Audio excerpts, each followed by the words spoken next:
देखो, कृष्ण जैसा संसार में कोई लीला दूसरे देवता की नहीं है। इसलिए अगर कोई मैया भी चाहती है, आज भी कृष्ण अष्टमी को बेटा कितना भी उसका कैसा भी हो, तो हर माँ श्रृंगार करती है जन्म अष्टमी के लिए कि ये भी कृष्ण जैसा लगे। बोलो राधे राधे। अगर कोई मैया चाहती है पुत्र कैसा हो, तो कृष्ण जैसा। अगर कोई पति प्राप्त करना चाहती है तो कैसा चाहती है कि कृष्ण जैसा पति मिले। और अगर कोई सखा भी चाहता है सुदामा जैसा, तो वो भी चाहता है कि कृष्ण जैसा सखा मिले। और अगर कोई मित्र भी चाहता है अर्जुन के जैसे, तो वो भी चाहता है कि कृष्ण जैसा मित्र मिले। 5 भाई, एक तरफ पूरा जूथ लगा हुआ था कौरवों का, लेकिन प्रभु ने पांडवों को विजयश्री दिलवा दी। तो ऐसी प्रभु की महिमा है।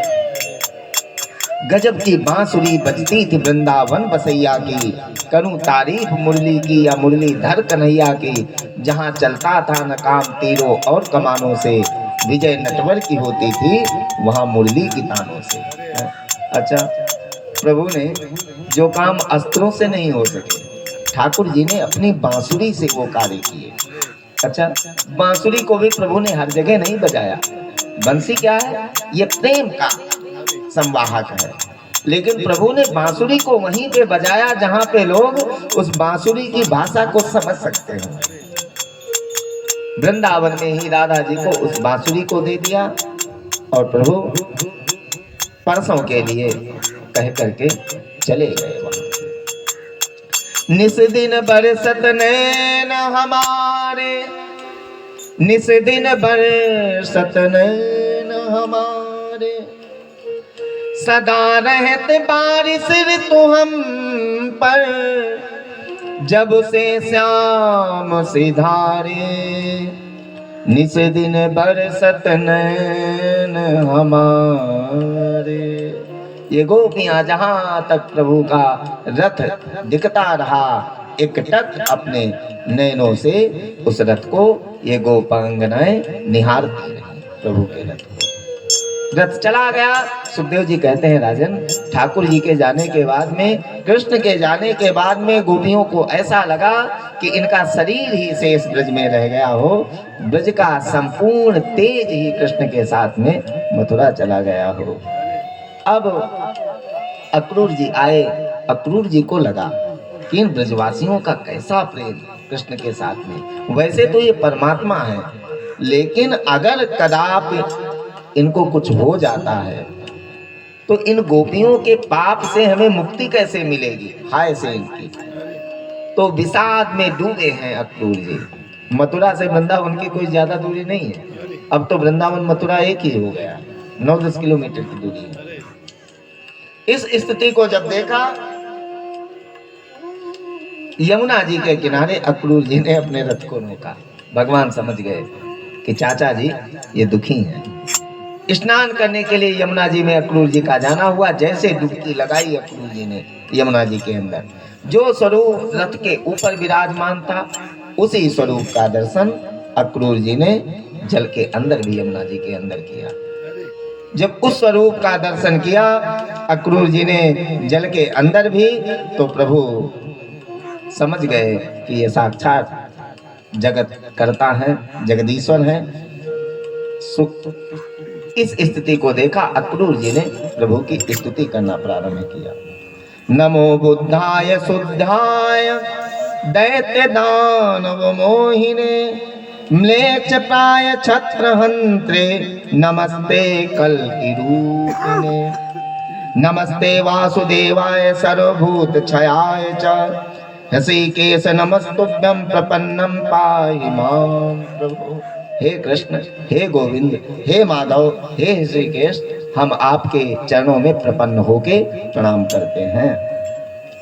भगवान ने दिव्य आशीर्वाद दिया अक्रूर जी को। आए कहां? मथुरा के किनारे एक बगीचे में प्रभु को रोका, दाऊ दादा को और गोविंद को। तब तक बैलगाड़ियों से ब्रजवासी बालक भी, ठाकुर जी के जो भी सखा मंडली थे, वो भी सब पीछे पीछे आ गए साथ में ही। अब दाऊ दादा की स्थिति को देखा, गोविंद ने कहा बाबा हम थोड़ा मथुरा घूम के आए। नंद बाबा ने डांटा, अरे ये गोकुल नहीं है, मथुरा वृंदावन नहीं, चाहे जहां हम उठा के चले गए, ये मथुरा है, महानगर है, यहाँ ऐसे नहीं जाना है। और तुम तो वैसे भी कुछ तो कुछ उठाने इधर उधर का करने का तुम्हारा हिसाब किताब है, और ये मथुरा है, कैसे जाओगे यहाँ? तो दाऊ दादा ने कहा बाबा हम साथ में जा रहे हैं, हम ध्यान रखेंगे गोविंद का। ब्रज में रहे कितने दिन ठाकुर जी? 11 वर्ष 56 दिन तक वृंदावन में रहे। मथुरा में कब तक रहे? 25 वर्ष तक प्रभु रुके।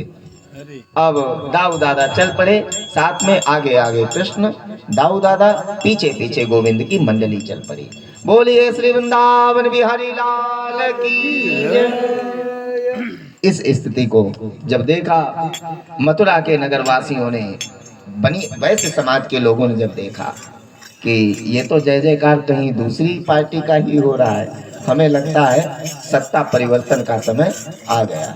बोलो राधे राधे। इस स्थिति को देखा तो वैसे लोगों ने दिव्य तरीके से प्रभु का स्वागत सम्मान किया। अब जब देखा ब्रजवासी बालकों ने, मनसुखा ने कहा लाला सुनो, तुम्हारे यहाँ के राजा हैं तुम्हारे मामा, और हम लोगों के पुराने कपड़े हैं, कुछ वस्त्रों की अच्छी व्यवस्था हो जाती, ठाट बाट से तुम्हारे मामा के यहाँ चलते तो ठीक रहता। तो कहा ये बात ठीक है। तो सामने से एक धोबी लिए आ रहा था राजसी वस्त्रों की गठरी को। तो कहा मधुमंगल ने कहा लाला वो सामने से धोबी आ रहा वस्त्रों को लिए, राजसी वस्त्रों को। भगवान आए, मामा जी राम राम। तो उसने, वो कंस का विशेष अनुचर था, उसने कहा क्यों रे जंगली कहीं के, हम तुम्हारे मामा कैसे? तो भगवान ने कहा यहाँ के मामा कंस, तो वो मामा जो भी लोग वो सब हमारे मामा ही हैं। इतना जब सुना तो कहा कि देखो भैया, इंद्र सान्य वासांस नित्यम गिरिवने चरा रजकस्य कराग्नेर सिरा काया दपाते। अरे हमें लगता है जो हमारे महाराज तुम्हारा जो इलाज करने वाले हैं हमें ही करना पड़ेगा। गालियां देना शुरू कर दिया, जंगली कहीं के। अब श्री रामा मधुमंगल मनसुखा खड़ा था, कहा लाला याकूब इन पूतना वाले हाथ दिखा दो। फिर क्या था, ठाकुर जी ने रजकस्य कराग्रेण सिरा काया दपाते, एक थप्पड़ मारा, इस धोबी का जो सर था वो धड़ से अलग हो गया। ये धोबी राम अवतार में, पूर्व अवतार में इसका अपनी पत्नी से झगड़ा हो रहा था। राम जी एक दिन नगर घूमने के लिए निकले तो लड़ रहा था, वो राम जी नहीं है जो राजा होकर के भी रावण के यहाँ उनकी पत्नी इतने समय तक रही, फिर भी अपने महल में रखा। तो भगवान ने सोचा आज ये मौका अच्छा है इनको शुल्क देने का। तो कृष्णा अवतार में प्रभु ने इसके शुल्क को दे दिया। बोलो राधे राधे। अब और आगे प्रभु बढ़े तो रास्ते से ही प्रभु जा रहे थे तो एक श्रीदामा नाम का माली जा रहा था। उसने प्रभु के गले में दिव्य दिव्य वनमालाओं को डाला। ये माली समाज भी प्रभु का अनन्य भक्त होता है। अब वस्त्रों को लेकर के चले, वस्त्र अब बच्चों ने कुर्ते को ही पहना, पाजामे की जरूरत ही नहीं पड़ी। अब छोटे छोटे बच्चे, अब वो जिधर से निकले तो रोड पूरा साफ करते हुए ये कुर्ता चले। कहा भैया याते इससे तो पहले ही भले थे। तो तब तक एक दर्जी समाज का व्यक्ति आया, उसने कहा प्रभु अगर आप चाहो तो ये वस्त्र आपके हम सही कर दें। ठाकुर जी ने कहा अरे भैया तैने तो हमारे मन की बात कह दी, तेरे मुंह में घी सकता है। फिर क्या था, उसने सभी वस्त्रों को सही किया, कहा कि जाओ तुम आगे बहुत फलोगे फूलोगे। इसलिए माली समाज भगवान का बहुत अनन्य भक्त है। यहाँ के तो मुख्यमंत्री ही आपके माली समाज से रहे हैं। दर्जी समाज वो भी जो लोग अच्छे नियम धर्म पे चलते हैं तो कितना वो भी लोग अपना अच्छा काम उनका चल रहा है। सात्विक ये जातियां हैं। बोलो राधे राधे। इस स्थिति को देखा, आगे प्रभु जा रहे थे तो देखा एक 3 जगह से देवी जी टेढ़ी हैं, वो जा रही हैं। प्रभु ने आवाज दी सुंदरी जी। अब उसने मुड़कर के पीछे देखा कि आज तक तो हमें सुंदरी जी किसी ने कहा नहीं, ये कौन महाशय आ गए। तो देखा दिव्य स्वरूप में प्रभु, नील कमल के समान नेत्र हैं इनके। तो देख करके मोहित हो गई प्रभु के रूप पे। नाम है इसका त्रिवक्रा कुब्जा। कौन है आप? तो इसने कहा प्रभु दास्यास्म्य हम सुंदर कंस सम्मता त्रिवक्र नामा हेनुलेप कर्मणि मद्भावितम भोजरते रति प्रियम बिना युवाम कोन्यतमस्त दर्हति। हमारा नाम शैलेंद्री है। महाराज कंस को हमारे द्वारा घिसा हुआ अंगराग चंदन बहुत पसंद है, इसलिए हम उनको चंदन की सेवा देते हैं। ठाकुर जी ने कहा देवी जी आज ये चंदन की सेवा हमें ही दे दो। तो उसने किया क्या, कुब्जा ने प्रभु के ही मस्तक पे उस चंदन को लगा दिया, समस्त ब्रजवासियों के मस्तक पे लगाया। अब ठाकुर जी ने विचार किया इसे कुछ देना चाहिए, क्या दें।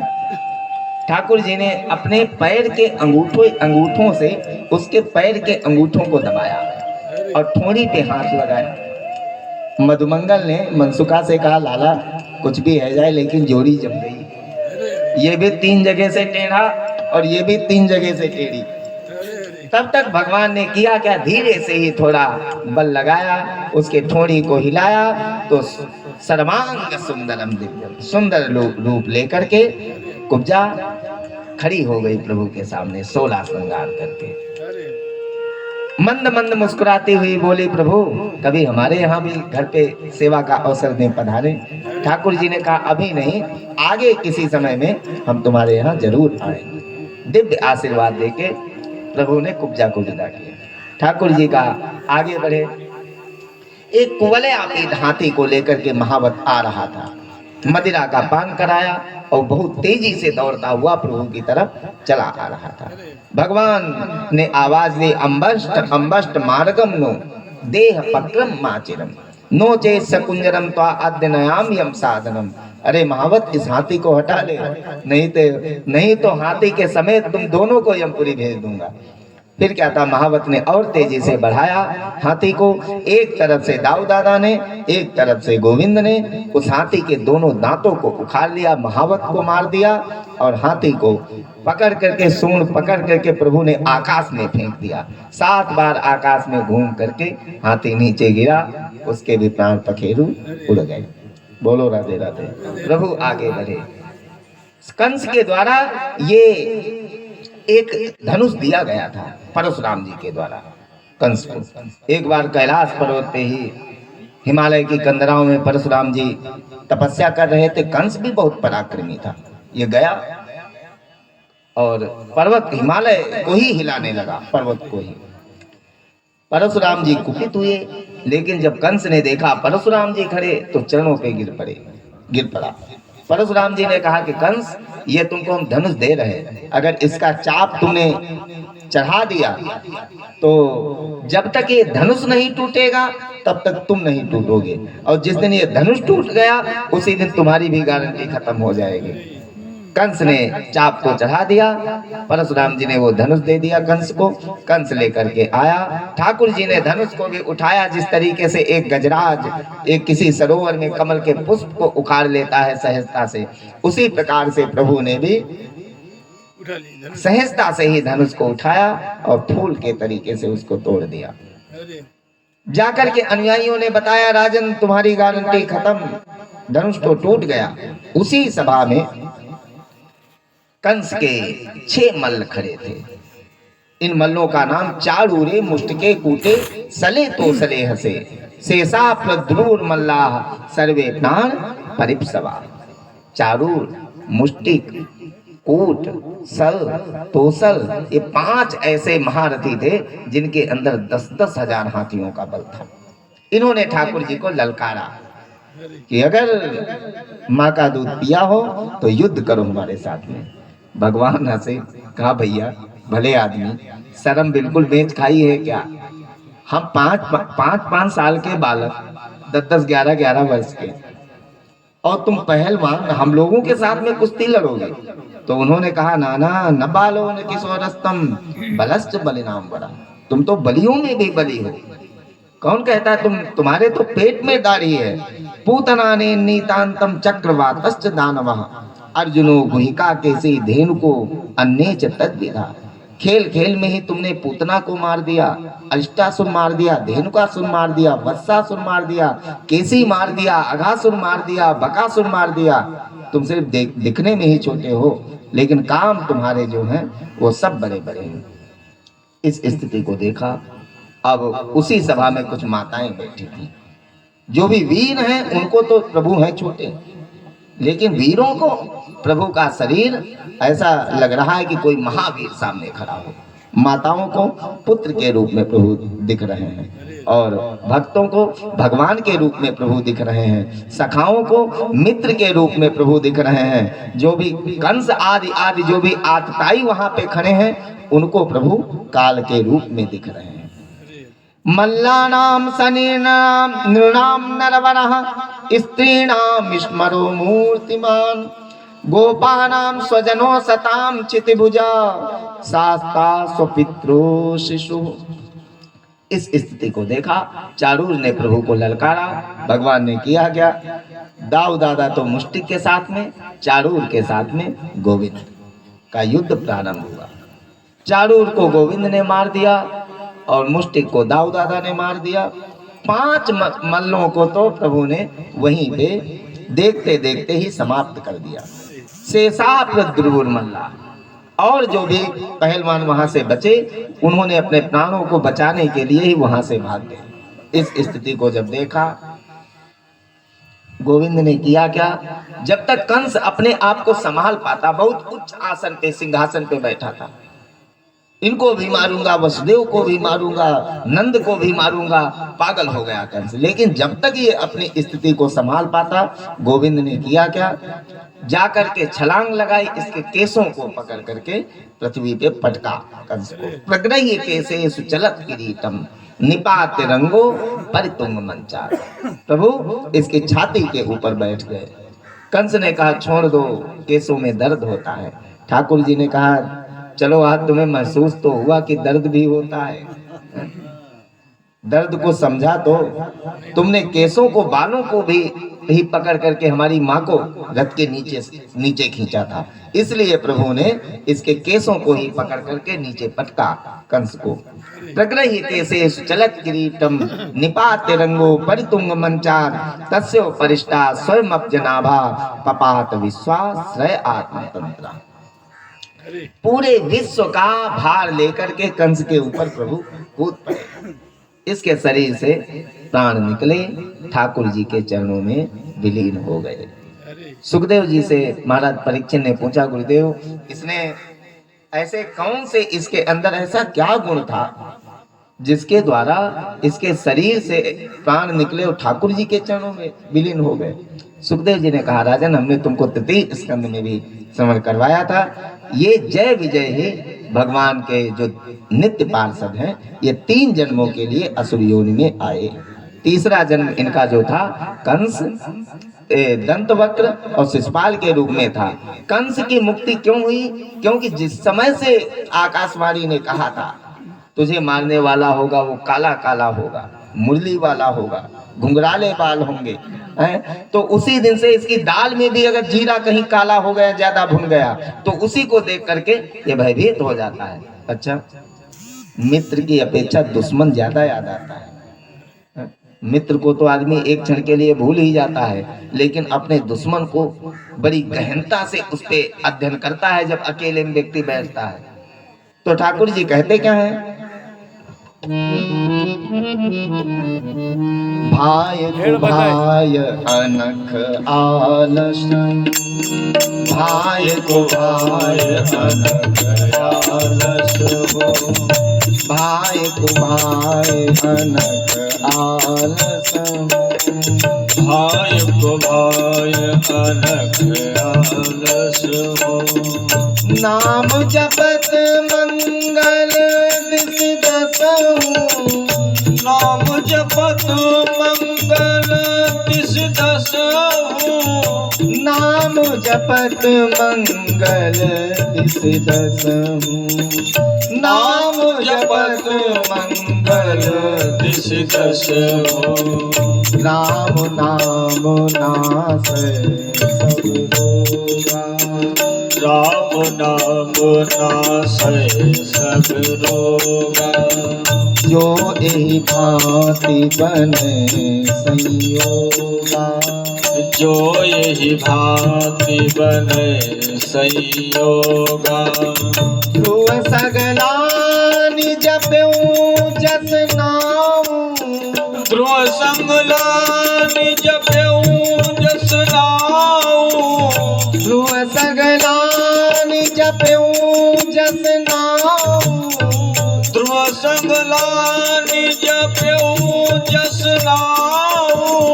पायो अचल अनुपम ठाम, पायो अचल अनुपम ठाम। पायो अचल अनुपम ठाम। भगवान ने कंस का उद्धार कर दिया। सुखदेव जी कहते हैं राजन, द्वेष से कामात्, द्वेषात् भयात् स्नेहात्। काम से, द्वेष से, भय से, स्नेह से बिजली के तार पे जान करके पैर रखो या अनजान में रखो या कैसे भी रखो, वो वायर जो है अपना प्रभाव छोड़ ही देगा अगर लाइट उसमें होगी। तो उसी प्रकार से भगवान का स्मरण जान करके करो या अनजान में करो, या पवित्र होकर के करो या अपवित्र होकर के करो। मंत्र महामनि विषय व्याल के, मेटत कठिन कुंवंक भाल के। ऐसी प्रभु के नाम की महिमा है। इस स्थिति को देखा, वसुदेव देवकी जी को कारागृह से प्रभु ने निकाला। कारागृह से निकालने के बाद में वसुदेव जी ने तो ठाकुर जी का साक्षात भगवान के रूप में दर्शन किया है ना जेल में। तो प्रभु के देवकी वसुदेवस्य विज्ञाय जगदीश्वर, जगदीश्वर समझ करके पैरों पे गिरने लगे, प्रभु के चरणों पे। ठाकुर जी ने कहा, अरे पिताजी ये क्या कर रहे हो, पाप में डालोगे क्या। इस स्थिति को देखा, गले से लगा लिया गोविंद ने। गर्गाचार्य जी ये यदुवंशियों के कुल पुरोहित हैं। गर्गाचार्य जी ने कहा, बात तो ठीक है, 11 वर्ष के बालक हो गए, अभी इनका जनेऊ संस्कार नहीं हुआ। इसलिए ब्राह्मणों का जनेऊ यज्ञोपवीत संस्कार 5 वर्ष में, और क्षत्रिय समाज के लोगों का यज्ञोपवीत तो छोड़ो, शुद्धता तक नहीं रही है। यज्ञोपवीत की तो बात कोई दूर जाने दो। यज्ञोपवीत जनेऊ क्षत्रियों का भी कम से कम नहीं ज्यादा तो 10-11 वर्ष में हो ही जाना चाहिए। यज्ञोपवीत बहुत जरूरी है। यज्ञोपवीत है, चोटी है, शिखा है, ये मूल आधार है। बोलो राधे राधे। इस स्थिति को देखा, ठाकुर जी का यज्ञोपवीत संस्कार करवाया गया। अब यहाँ हम ज्यादा क्या बताएं आप लोगों को। इस स्थिति को देखा तो यज्ञोपवीत संस्कार हुआ। उसके बाद में कहा कि बच्चे अभी पढ़े लिखे नहीं हैं, इनको कहीं गुरुकुल में भेजा जाए संस्कारों के लिए। तो भेजा कहाँ गया? उज्जैन। सांदीपनी ऋषि का जो विद्यालय है उज्जैन में, उस समय बहुत नामी गुरुकुल था सांदीपनी ऋषि का। तो यहीं पे प्रभु का आना हुआ। सांदीपनी ऋषि के ही गुरुकुल में ही सुदामा जी से भी मित्रता प्रभु की यहीं पे हुई है। मित्रता कैसी है सुदामा जी से? भगवान का रथ जा रहा है, छोड़ने के लिए जा रहे हैं कृष्ण को, दाऊ दादा को। रास्ते में सुदामा जी विपन्न ब्राह्मण है। ये है कहाँ? पोरबंदर के हैं, गुजरात के पास के सुदामा जी। इस स्थिति को जब देखा तो सुदामा जी के पैर में कांटा लगा हुआ है, ये भी बच्चे हैं, छोटे हैं। तो निकालने का प्रयास करे, कांटा वो निकला नहीं। ठाकुर जी ने अपने रथ को रुकवाया और अपने मुंह से सुदामा जी के दांतों से कांटे को निकाला। वहीं पर से सुदामा जी से प्रगाढ़ मित्रता गोविंद की हो गई। बोलो राधे राधे। सुदाम, सुदामा का अर्थ ही होता है जिसके पास सुंदर दाम हो। सुंदर दाम क्या है? सुंदर दाम, सुंदर धन है भगवान की भक्ति, भगवान का नाम। बाकी तो ये सारी व्यवस्थाएं, ये सब माया जाल है। बोलो राधे राधे। प्रभु 64 दिन सांदीपनी ऋषि के विद्यालय में रुके और 64 दिन में 64 विद्याओं को, कलाओं को सीखा। धर्म शास्त्र, अर्थशास्त्र, राजनीति शास्त्र, धनुर्विद्या, अनेक विद्याओं को प्रभु ने 64 दिन में। अच्छा, गुरु जी के यहाँ गए क्यों? प्रभु गुरु जी के यहाँ इसलिए ही गए कि ताकि गुरु की जो महिमा है वो बनी रहे। संसार ये न कह सके कि भगवान को गुरु जी की जरूरत ही नहीं पड़ी। इसलिए प्रभु ने गुरु शिष्य की उस मर्यादा, उस नियम, वो नियम बना रहे, इसलिए प्रभु ने गुरु के सम्मान के लिए सांदीपनी ऋषि में आए आश्रम। सांदीपनी ऋषि से कहा कि गुरु जी आप मांगो, क्या चाहते हैं, क्या दें आपको? सांदीपनी ऋषि ने कहा हमें तो कुछ चाहिए नहीं भैया, अपनी गुरु माता से पूछ लो। जब गुरु माता के पास प्रभु का जाना हुआ, गुरु माँ ने कहा कि कृष्ण, तुम्हारे गुरु जी कह रहे थे तुम साक्षात जगदीश्वर हो, परमात्मा हो, तो एक कृपा कर दो हमारे ऊपर। क्या? हमारा एक पुत्र था और वो समुद्र के अंदर गया, फिर वो लौट करके वापस नहीं आया, वो मारा गया। तो हम अपने पुत्र को चाहते हैं कि हमारी वृद्धावस्था में सेवा कौन करेगा। ठाकुर जी दाऊ दादा को साथ में लेके गए, समुद्र के पास आए, आवाहन किया कि हमारे गुरु पुत्र को दे दो। समुद्र ने कहा प्रभु हमारे पास तो आपका गुरु पुत्र है नहीं, हमारे अंदर ही एक पांचजन्य नाम का एक दैत्य रहता है। तो प्रभु ने उसका उद्धार किया। यहाँ से प्रभु को पांचजन्य नामक संख की प्राप्ति हुई। बोलो राधे राधे। ठाकुर जी आए कहाँ? धर्मराज के यहाँ आना हुआ, यमपुरी में। अब यमराज ने ठाकुर जी को अंदर नहीं प्रवेश होने दिया। बोलो राधे राधे। अंदर प्रवेश होने नहीं दिया, बाहर ही प्रभु को रोक दिया। ठाकुर जी को क्यों रोक दिया बाहर? अब आप लोग विचार कर लीजिएगा। सफाई के दो तरीके हैं वस्त्रों को। वस्त्र क्या है? पाप। इन वस्त्रों को साफ करने के दो तरीके हैं। एक तो भगवान का नाम, उनकी दिव्य सुंदर सुंदर कथाओं को सुनते जाइए और आपके जो भी पाप हैं स्वतः ही कट जाएंगे। और दूसरा है, पाप को काटने के लिए यमपुरी में जाएं, फिर वहां पे धोबी घाट है, सफाई चल रही, पटक पटक करके सफाई की जाती पापी आत्माओं की। बोलो राधे राधे। इसलिए यमराज ने तो अंदर ही नहीं प्रवेश होने दिया प्रभु को। कहा कि प्रभु अंदर नहीं जा सकते, यहाँ तो सब पापी आत्माएं भरी हुई हैं, आपके देखते देखते ये सब मुक्त हो जाएंगे। इस स्थिति को जब देखा तो गोविंद को गुरु पुत्र ला करके यमराज ने, धर्मराज ने वहीं गेट पे ही दे दिया।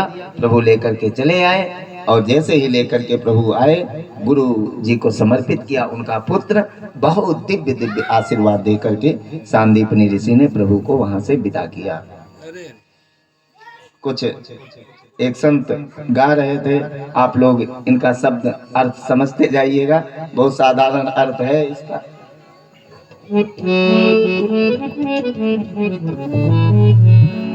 भजन कर मस्त जवानी में बुढ़ापा किसने देखा है। भजन कर मस्त जवानी में बुढ़ापा किसने देखा है। भजन कर मस्त जवानी में बुढ़ापा किसने देखा है। भजन कर मस्त जवानी में बुढ़ापा किसने देखा है। कान से बहरे हो जाओगे, कथा फिर सुन नहीं पाओगे। कान से बहरे हो जाओगे, कथा फिर सुन नहीं पाओगे। कान से बहरे हो जाओगे, कथा फिर सुन नहीं पाओगे। कान से बहरे हो जाओगे, कथा फिर सुन नहीं पाओगे। कथा सुन मस्त जवानी में बुढ़ापा किसने देखा है। कथा सुन मस्त जवानी में बुढ़ापा किसने देखा है। भजन कर मस्त जवानी में बुढ़ापा किसने देखा है। भजन कर मस्त जवानी में बुढ़ापा किसने देखा है। आँख से अंधे हो जाओगे, तरस फिर कर नहीं पाओगे। आँख से अंधे हो जाओगे, तरस फिर कर नहीं पाओगे। आँख से अंधे हो जाओगे, तरस तुम कर नहीं पाओगे। आँख से अंधे हो जाओगे, तरस तुम कर नहीं पाओगे। तरस कर मस्त जवानी में बुढ़ापा किसने देखा है। तरस कर मस्त जवानी में बुढ़ापा किसने देखा है। भजन कर मस्त जवानी में बुढ़ापा किसने देखा है। भजन कर मस्त जवानी में बुढ़ापा किसने देखा है।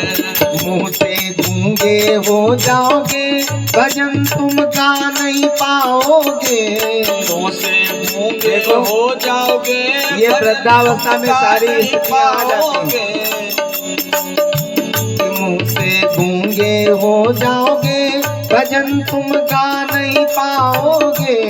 मुँह से गूंगे हो जाओगे, भजन तुम गा नहीं पाओगे।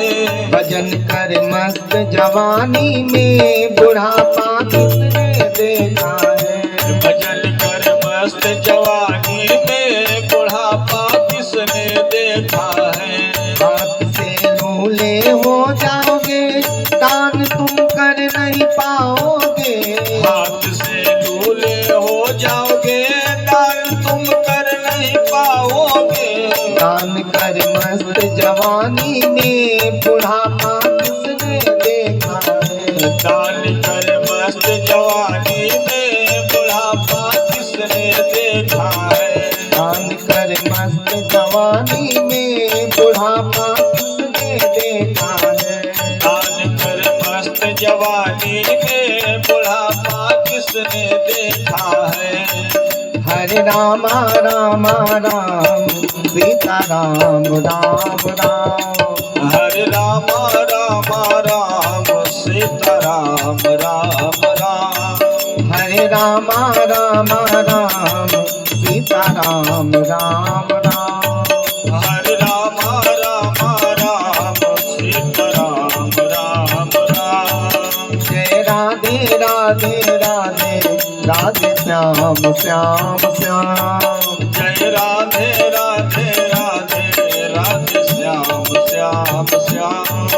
हरे रामा रामा राम, सीता राम राम राम। हरे रामा रामा राम, सीता राम राम राम। हरे रामा रामा राम, सीता राम राम राम।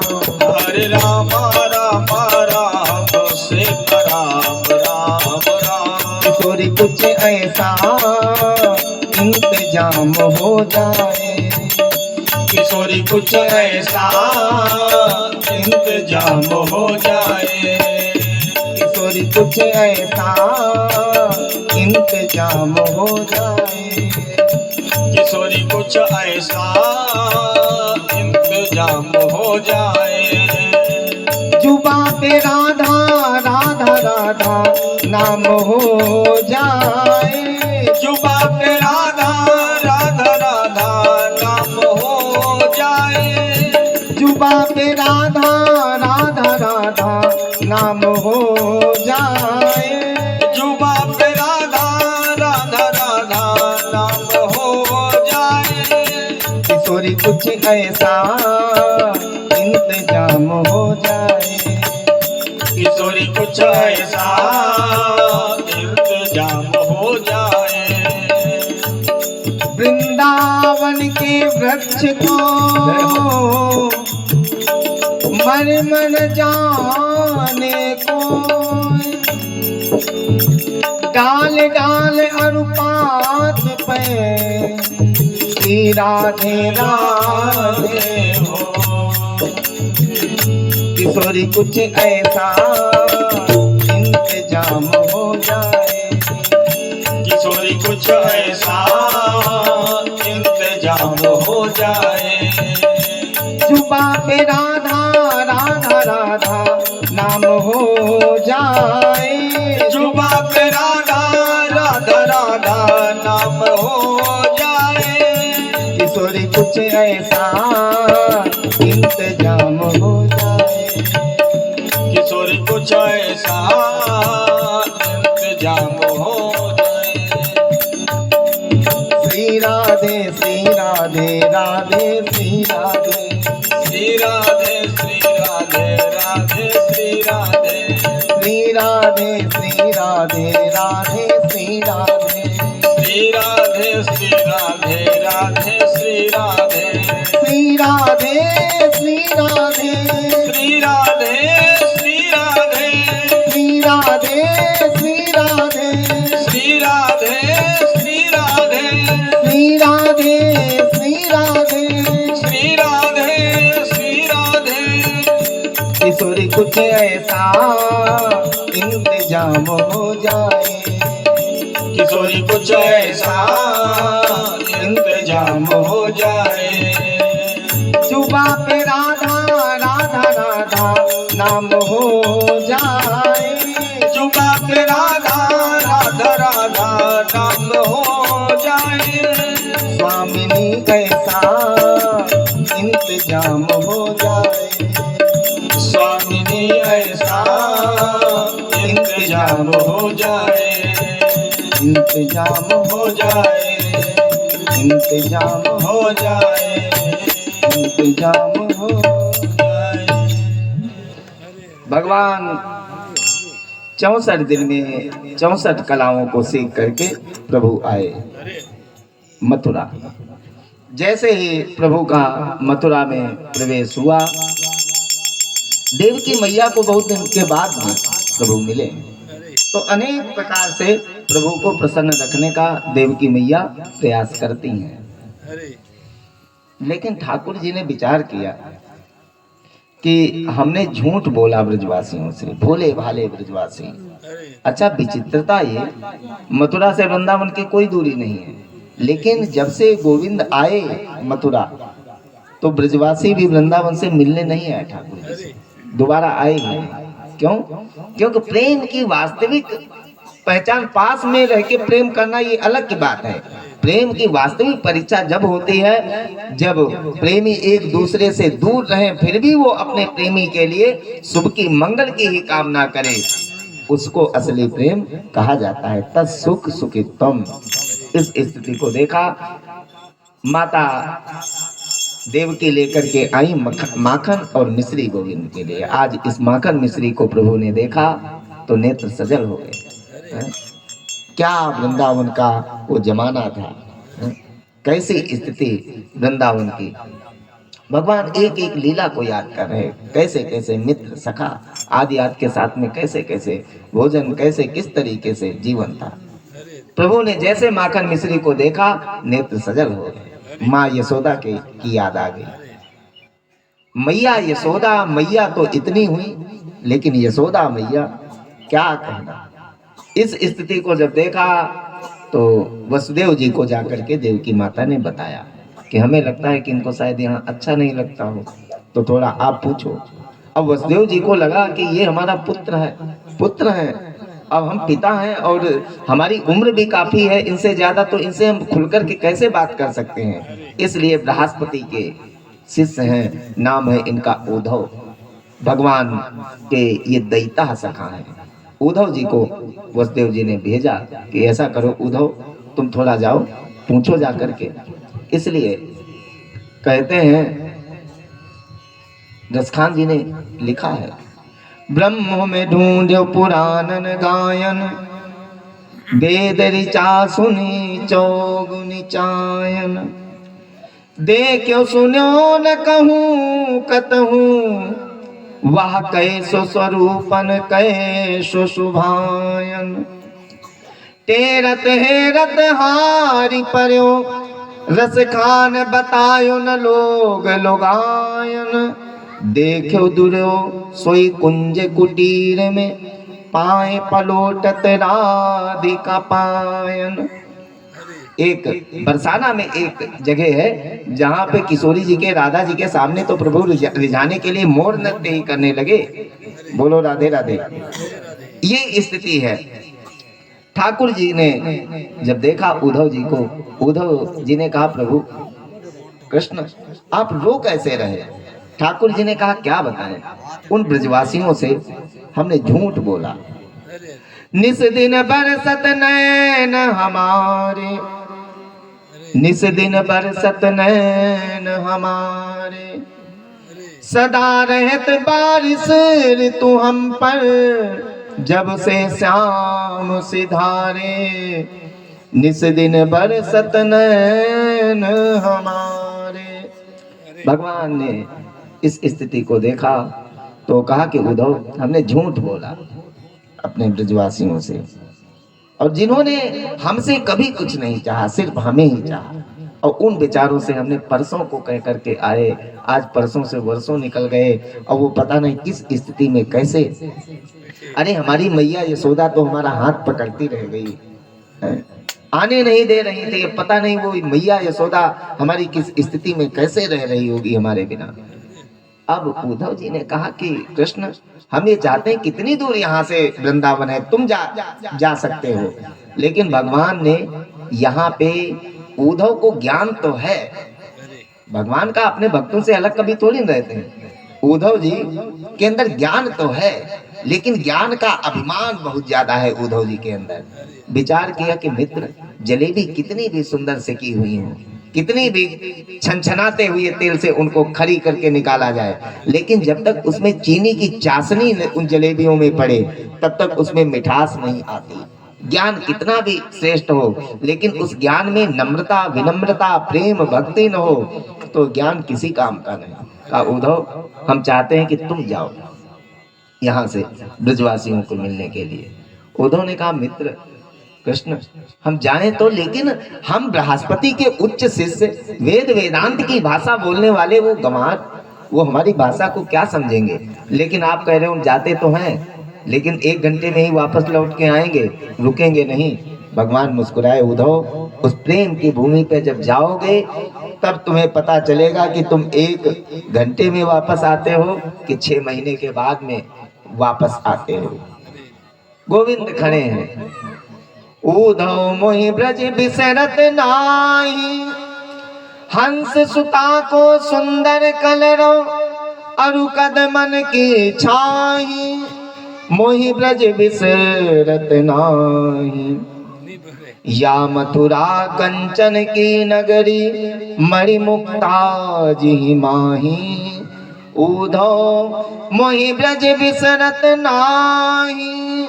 भगवान ने कहा कि हमें ब्रज की जो यादें हैं, स्मृतियां हैं, वो हमारे मानस पटल से हटती नहीं है कभी। उद्धव जी चले।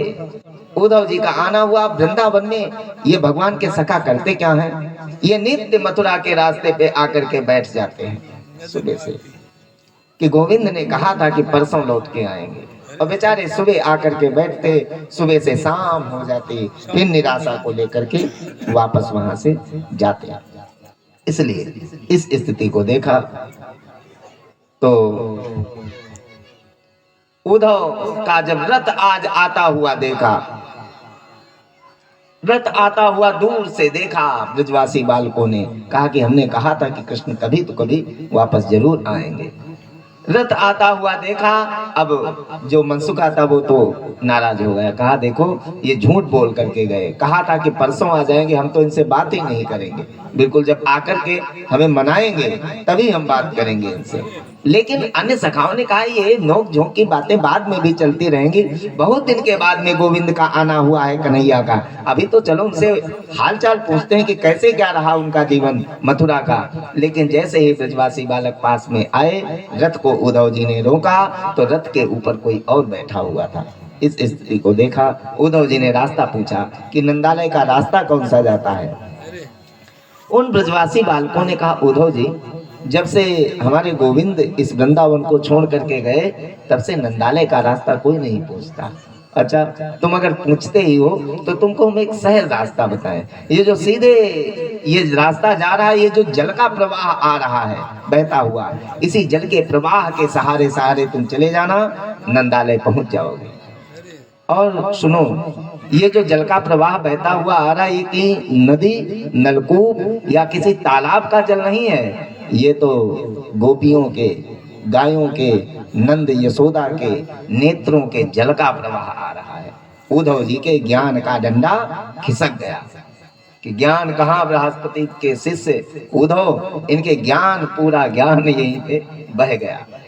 आना हुआ, उद्धव जी आए, नंद बाबा को प्रणाम किया, बैठे, बहुत जोर से चर्चा कर रहे थे। यशोदा मैया आई, इनके जो बाल हैं श्वेत हो गए, नेत्रों से दिखाई नहीं देता है, और पालने के पास में ही मैया यशोदा गोविंद के कृष्ण कृष्ण करती हुई बैठी रहती हैं। ये उद्धव जी के पास आना हुआ, अरे उद्धव धीरे बोलो, हमारा कन्हैया भी सो रहा है। अब उद्धव जी को लगा कि कृष्ण को तो हम मथुरा में छोड़ करके आए। जैसे उद्धव जी का आना हुआ पास में तो पालना सुनना, इस स्थिति को जब देखा, कहें यशोदा मैया पालने को देख करके फिर मूर्छित होकर के पृथ्वी पे गिर पड़ी।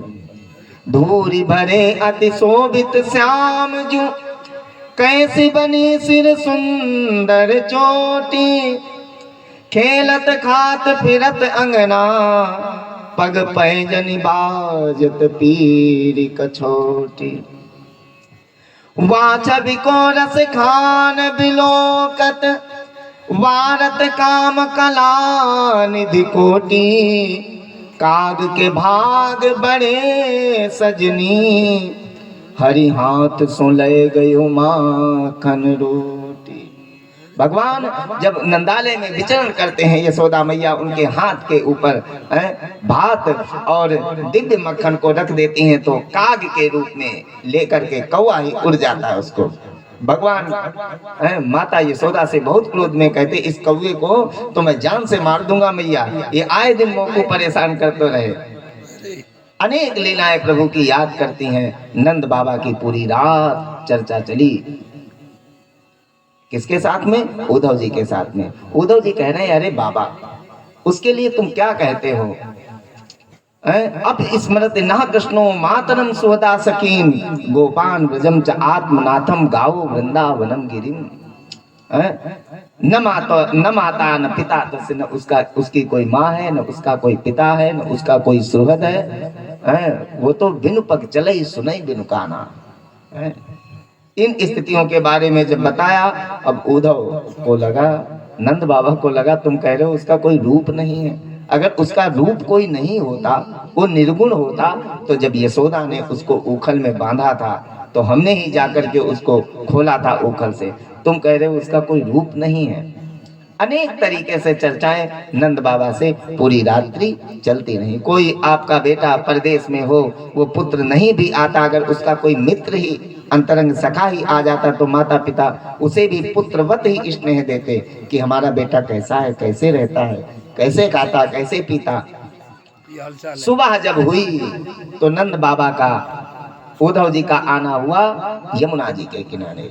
यमुना जी के किनारे उद्धव का आना हुआ। अब जैसे आए उद्धव जी, तो एक भ्रमर आकर के राधा जी के चरण पे बैठा। यहाँ पे भ्रमर गीत के माध्यम से गोपियों ने उद्धव जी को प्रेम की दीक्षा दे दी। जैसे ही गोपियों के चरण पे आकर के वो भ्रमर बैठा, एक गोपी ने कहा, अब उद्धव जी दूर खड़े हुए हैं, राधा जी के, किशोरी जी के चरण पे बैठा, मूर्छित हो जाती, कृष्ण कृष्ण ही इनके मुख से जाप होता रहता है। अब जैसे ही भ्रमर बैठा, अरे काले कपटी, तुझसे हम बात नहीं करना चाहते, उद्धव हम सब कार्य आजमाए।